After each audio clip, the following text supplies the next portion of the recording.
Dans un contexte mondial marqué par les défis socio-économiques engendrés par la pandémie de Covid-19, la communauté de Zantiebougou a su faire preuve de résilience et d'innovation. Ce documentaire retrace comment la promotion des moyens de subsistance durable a été réalisée dans 6 villages de la commune de Zantiebougou, dans la région de Bougouni au Mali.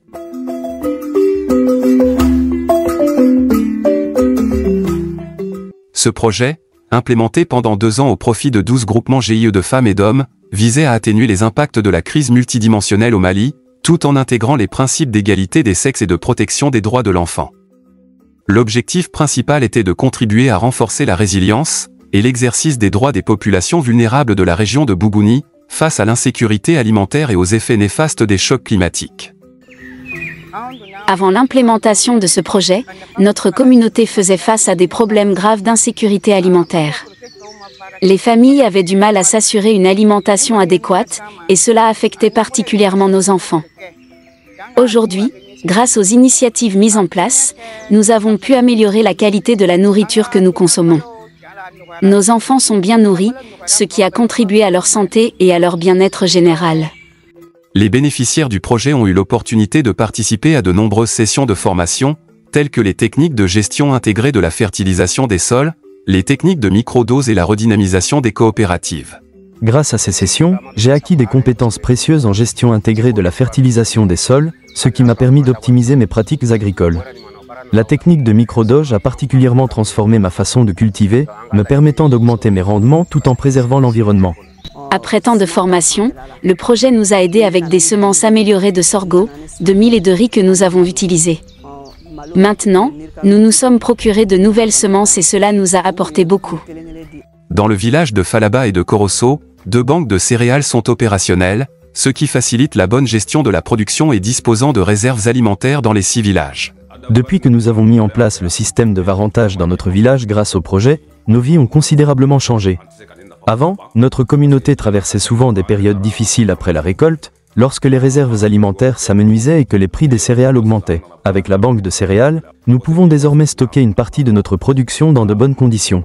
La proportion de temps dédié au travail domestique et aux tâches de soins non rémunérées pour 70% des femmes membres des 6 GIE a été diminuée à plus de 5%, grâce à l'installation des périmètres horticoles, la promotion de la pisciculture et de l'aviculture. Avec les nouvelles initiatives mises en place par Adaf Galet et Conemund, telles que les jardins horticoles et les projets piscicoles, nous avons désormais plus de temps pour nous concentrer sur l'éducation de nos enfants, ou même apprendre de nouvelles compétences.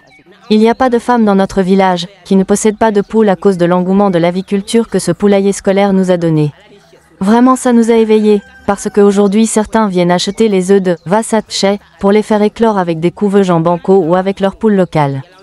Avant, les femmes de notre village, y compris ma femme, devaient passer de longues heures à couper du bois pour pouvoir cuisiner et assurer le quotidien de la famille. Cela non seulement consommait énormément de temps et d'énergie, mais contribuait également à la déforestation et à l'altération de notre environnement local. Nous avons eu la chance de recevoir des moules pour la fabrication de foyers améliorés économiseurs de bois. Cuisiner était un véritable défi. Nous passions beaucoup de temps à chercher du bois et à allumer le feu, ce qui rendait nos tâches quotidiennes fatigantes. Avec ces nouveaux foyers, la cuisson est plus rapide et nécessite beaucoup moins de bois.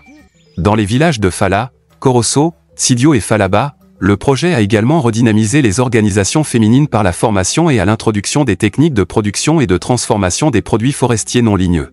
Les échanges entre les hommes et les femmes sur les droits sociaux, économiques et culturels, notamment à travers des sketchs radiophoniques et des séances de sensibilisation, ont éveillé la conscience des femmes concernant leurs droits et l'égalité des sexes.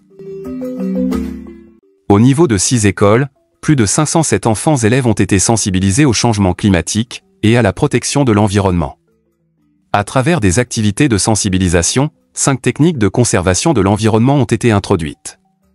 Pour lutter contre la désertification et atténuer les effets de la sécheresse, les 6 villages ont été reboisés avec plus de 1200 espèces locales. Sur le même projet, l'ONG CAEB a travaillé sur le résultat 4, dans le but de récupérer tous les enfants en situation de déperdition scolaire, et les enfants non scolarisés de la tranche d'âge de 8 à 12 ans. Pour s'assurer de la redevabilité, une rencontre semestrielle dénommée Réunion du comité technique de suivi a été initiée avec l'ensemble des parties prenantes du projet. L'un des aspects essentiels du succès du projet a été l'implication active des autorités locales et des services techniques. Ils ont participé à toutes les activités du projet.